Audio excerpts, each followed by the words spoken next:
এর আগেরও কোনো এক ভিডিওতে বলেছিলাম যে বাংলাদেশের অভ্যাস, মানুষের চেষ্টা, পরিবর্তন এগুলো সিনেমা কেন্দ্রিক। কিন্তু একটা সময় যখন বাংলার ঘরে, ঘরে টিভি ছিল না, গোটা মহল্লা জুড়ে একটা টিভি, সেই সময়টার ইসলাম পর্যন্ত কিন্তু এই সিনেমার মাধ্যমে প্রচার হইছে। এটা আপনি মানেন কিংবা না মানেন, এটাই সত্য। এখান থেকেই এসে গেছে যে স্বামীর ভাগ দেয়া যায় না। এ নিয়েও আমরা একটা ভিডিও বানাইছিলাম আগে। আসসালামু আলাইকুম, আমি কাজী শাওন।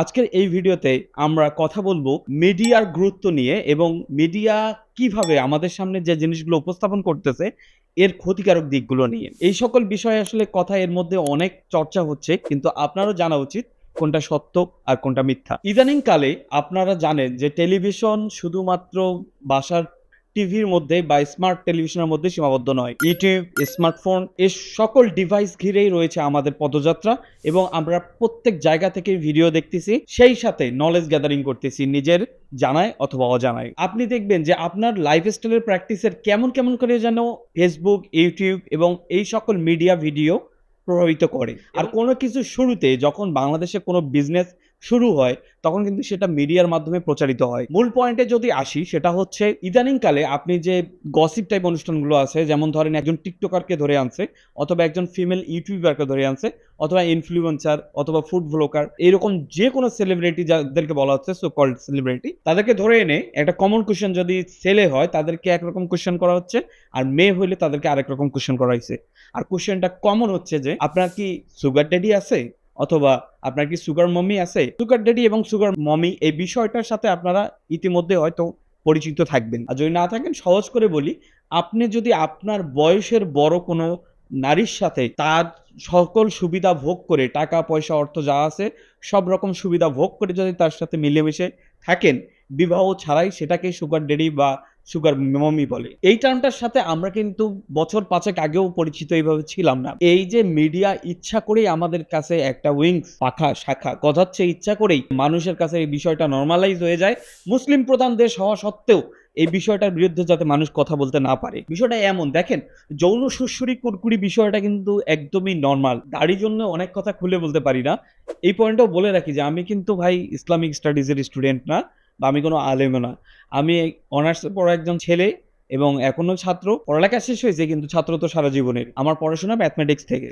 এই যে বলতেছিলাম যৌন সুড়সুড়ি এবং কুরকুরির কথা, এটা কিন্তু যেকোনো বয়সের, যেকোনো পুরুষের, যেকোনো মহিলারই থাকে। এই ক্ষেত্রে আমাদের ধর্মেও কিন্তু কিছু নিষেধ আছে। যেমন ধরেন, ভাবতেছেন যে আপনার চাচাতো ভাইয়ের কাছে আপনার মেয়েকে আপনি ইজিলি হয়তো তার কাছে হ্যান্ড ওভার করলেন এবং মিডিয়ার মাধ্যমে জানানো হইলো এ তো মামা, ও তো মামা। কিন্তু আপনি কি জানেন যে আপনি যদি চাচাতো বোন হয়ে থাকেন, ধরেন আপনি আমার চাচাতো বোন, তো আপনার সাথে আমার বিয়ে জায়েজ। ইভেন শুধু আপনার সাথে না, আপনার মেয়ের সাথেও আমার বিয়ে জায়েজ। আমি প্রায় সময় এই কথাটা বলে আসি যে যার সাথে বিয়ে জায়েজ সে কখনো অভিভাবক হয় না। সে কখনো মামার মতো হয় না, বাবার মতো হয় না। সে কখনো মায়ের মতো হয় না, খালার মতো হয় না। যার সাথে বিয়ে জায়েজ সে কখনোই বাবার মতো হয় না। এই যে আমাদের এই সমাজে বর্তমান সময়গুলোতে এই প্রশ্নকে বারবার বাম্প করে নিয়ে আসার পেছনের অর্থ কি আপনারা বুঝতে পারেন? সবকিছু যাতে নরমালাইজ হয়। উদাহরণ হিসাবে আমরা বলতে পারি একদম বর্তমান সমাজে সেনসেশন একটা টোকাই এবং একজন বয়স্ক নারীর কথা। যে টোকাইয়ের নাম হচ্ছে প্রিন্স মামুন, ভদ্রমহিলার নাম লায়লা। এরা ২ জনের মধ্যে বয়সের অসম একটা মিল আছে। অসম মিল মানে বুঝতেছেন? যে একজন দাবি করতেছে মহিলার বয়স ৫০ ঊর্ধ্ব আর এই ছেলের বয়স মাত্র ২১-২২ বলে সে ক্লেইম করতেছে। আমি এই সম্পর্কটাকে মোটেও খারাপের চোখে দেখি না যদি তাদের বিবাহটা হয়তো ওপেন। বিবাহ কখনো গোপনের বিষয় না যে আপনি বিয়ে করলেন আর সেটা গোপন থাকলো। বিয়েকে অবশ্যই নিয়ে আসতে হবে সবার সামনে।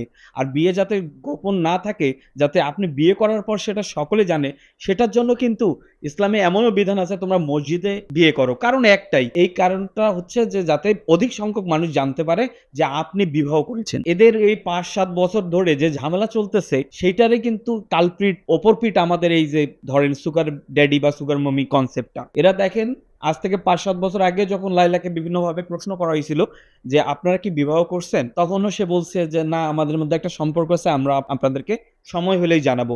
আজ এই সময়ে এসে আরজে কিবরিয়ার মতো শোতেই মামুন একবার আসতেছে, একবার লায়লা আসতেছে একজন আরেকজনের উপর বিভিন্ন অভিযোগ নিয়ে। তাহলে আপনি কি বুঝতে পারতেছেন সমাজের এই জায়গাটার সাথে কি আমাদের এই তথ্যগুলো মিলে গেল? যে এরা এতদিন সুগার মমি হিসাবে মামুন এই লায়লাকে ইউজ করছে বা এই ছেলেটাকে কোনোভাবে বিবাহ বন্ধনে আবদ্ধ না হয়ে লিভ টুগেদার একটা সিস্টেমকে যেভাবেই হোক সমাজে এস্টাবলিশ করার চেষ্টা করা হচ্ছে এই ফাতরাদেরকে দিয়ে। এটা একদম ঠিক। যেমনটা বলতেছিলাম যে যৌন সুড়সুড়ি, কুরকুরি সকলের মধ্যেই থাকে।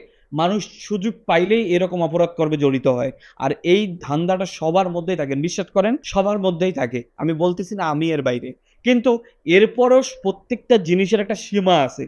এই সীমা কখনো অতিক্রম করা যায় না। এখন যে সমাজে আমরা আছি, হয়তোবা বাংলাদেশে এতগুলো মুসলিম, এত সংখ্যক মুসলিম থাকার পরেও আমরা সকল সীমা অতিক্রম করতে যাচ্ছি। আর এই সীমাটা অতিক্রমের হয়তো মূলধারার বা প্রথমের সারিতে থাকবে এইসব টোকাইরা। যা হচ্ছে এখন সমাজে তার অনেকটাই এই টিকটক নির্ভর। আপনি বিশ্বাস করেন আর না করেন, এই সমাজের অনেক কিছুই এখন টিকটক নির্ভর। আপনি জেনে অবাক হবেন যে এখন টিকটকে এমন কিছু হচ্ছে বা টিকটকের যারা ইউজার আছে, বিশেষ করে মেয়ে ছেলেরা, এরা বিভিন্ন সময় মিলিত হইতেছে এমনভাবে যে এদের বিয়ে শাদীর কোনো চিন্তা ভাবনা নাই। এরা যাচ্ছে একটা জায়গায় দেখা করতেছে, ৩ দিন, ৬ দিন, ১০ দিন একসাথে থাকতেছে, আবার ব্যাক করতেছে। এত নরমালাইজ করার তো বিষয়টা না।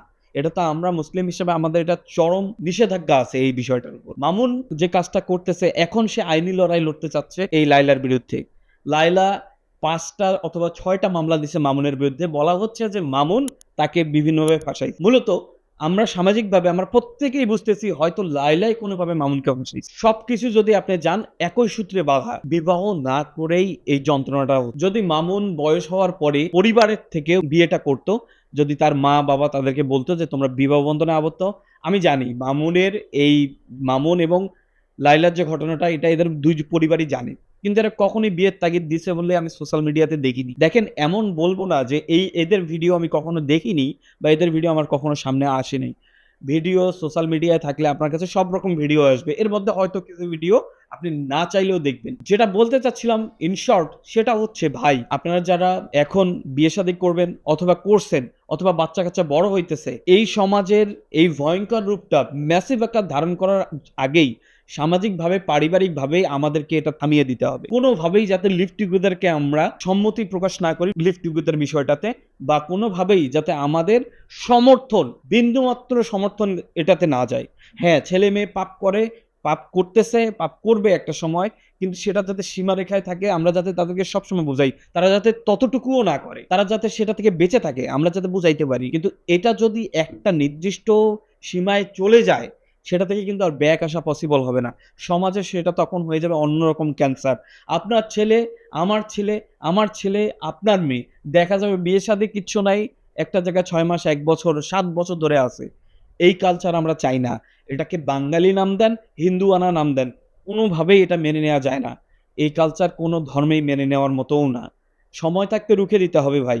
এজন্যই পারিবারিক সচেতনতা খুবই জরুরি, এবং এই সকল কনটেন্টগুলো যারা কোনোরকম বিবাহ বন্ধন ছাড়াই বলতেছে যে আমার একটা সম্পর্ক আছে, খুব সুন্দর করে বলতেছে ৪ বছর ৫ বছর সম্পর্ক।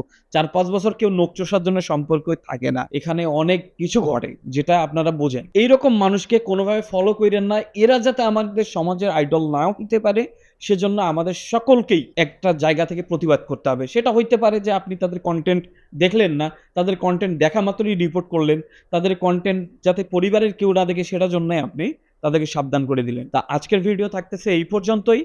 আমি যতটুকু পারতেছি আমার এই মেধা থেকে আমি চেষ্টা করতেছি আপনাদের সাথে শেয়ার করার। যদি ভিডিওটা ভালো লাগে বা উপকারী কোনো দিক পেয়ে থাকেন অবশ্যই কমেন্ট করে জানাবেন। আসসালামু আলাইকুম, দেখা হবে পরের ভিডিওতে।